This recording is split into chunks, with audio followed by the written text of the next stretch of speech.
Angela, Nichols, a corporate climber, finds herself stuck working past her departure time for a family holiday gathering on Christmas Eve.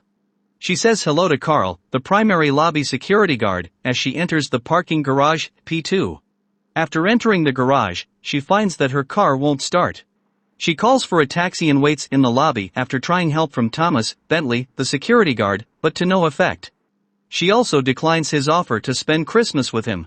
She finds herself confined in the lobby as the cab pulls up, and because Carl is nowhere to be seen, she quickly dashes back to the garage to look for Wes. Soon after, the lights go out, and Angela is left to fend for herself with just the light from her phone. Soon later, she stumbles and drops everything, including her phone. She finds it and shines it on herself, showing Wes standing behind her.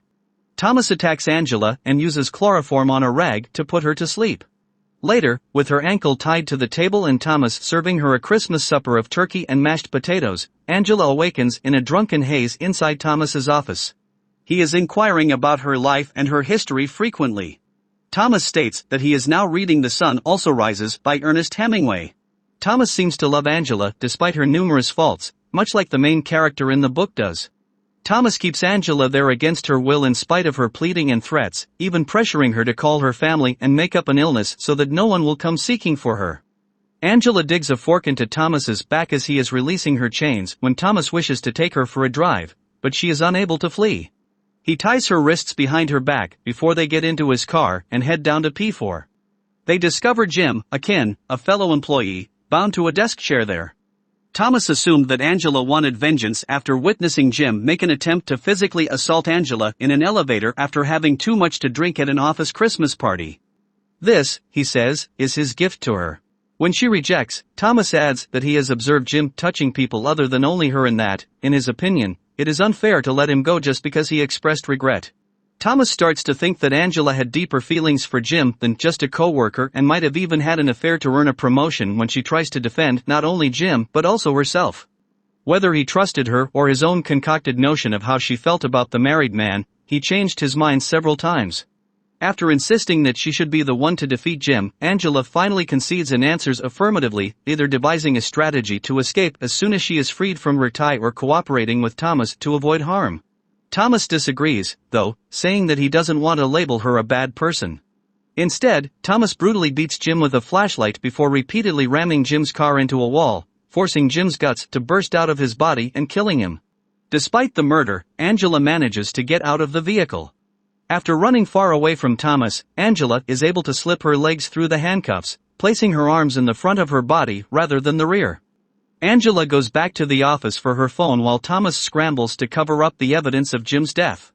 She also snatches some key cards.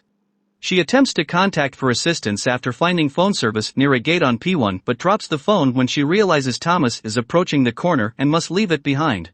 Wes follows her as she sprints to the elevators, using her key cards to enter with his assistance. She tries to get to the lobby but the floor button is inexplicably damaged and she ends up back on P1 almost face to face with Wes and Rocky, his dog. She then uses the emergency stop between floors to take refuge in an elevator shaft. She presses the help button to request assistance. A man with a strong South Asian accent is on the line. He tries to convince her that Wes was only trying to help her while she begs him to dial 911. Then, Angela realizes the voice is actually Wes's. She ignores his further requests for her to exit the elevator. Then Wes flushes her out by filling the elevator with water from a higher floor, forcing her to depart. Carl's presumably deceased body is shown to be the shadowy thing that fell from the ceiling when the elevator flooded. Finally arriving at the subsequent floor, the elevator suddenly bursts open, dumping Angela and Carl into the hallway. She tries to wake Carl up in the hopes that he might still be alive, but he won't stir. Then, Angela understands that she must leave him if she wants to survive. Carl is later shown remaining where Angela had left him, but now he has a fresh, sizable cut on the side of his skull that may be proof he was alive in the submerged elevator. He is then accused of ruining Christmas by Wes, who subsequently dumps his dead body in the flooded hall. Wes harasses Angela while playing Elvis music around the garage after she manages to flee into a dim corner of the garage to hide from him. She pulls open an emergency fire axe and starts to damage the security cameras as she makes her way to his office, ready to fight, realizing that he is tracking her through them. Once inside, she discovers a video showing Thomas touching her breasts while she was under the influence of drugs. Furious and blinded, she smashes the TV with the emergency fire axe. Then Thomas shows up and tasers Angela as she is being ambushed. 2 police officers show up at the garage in the meantime and decide to search the area for any suspicious activity. Particularly when they encounter the boards placed over Jim's lingering bloodstain. They don't look behind it or discover anything unusual. Thomas has the fire axe ready to use throughout the majority of their patrol, hidden from view until he speaks to them via his office door. Soon after awakening, Angela discovers she is confined in the trunk of her car. When she manages to escape and run to stop the cops before they leave, Thomas and his attack dog are waiting for her at the door. She shatters the window of a Lincoln Town car and hides inside after he lets Rocky, the dog, loose on her. She uses the tire iron she used to escape from the trunk to repeatedly stab the dog in the head when it starts to attack her inside. Angela, who is now covered in blood, rushes to a neighboring rental car office and dials 911 after the dog has passed away. Thomas chases after her right away, but she manages to spray him with something chemical, grab a few rental car keys, and take off in one of them. She is abruptly sideswiped by Thomas in another vehicle as she heads for the exit, which results in a game of chicken that Angela ultimately wins.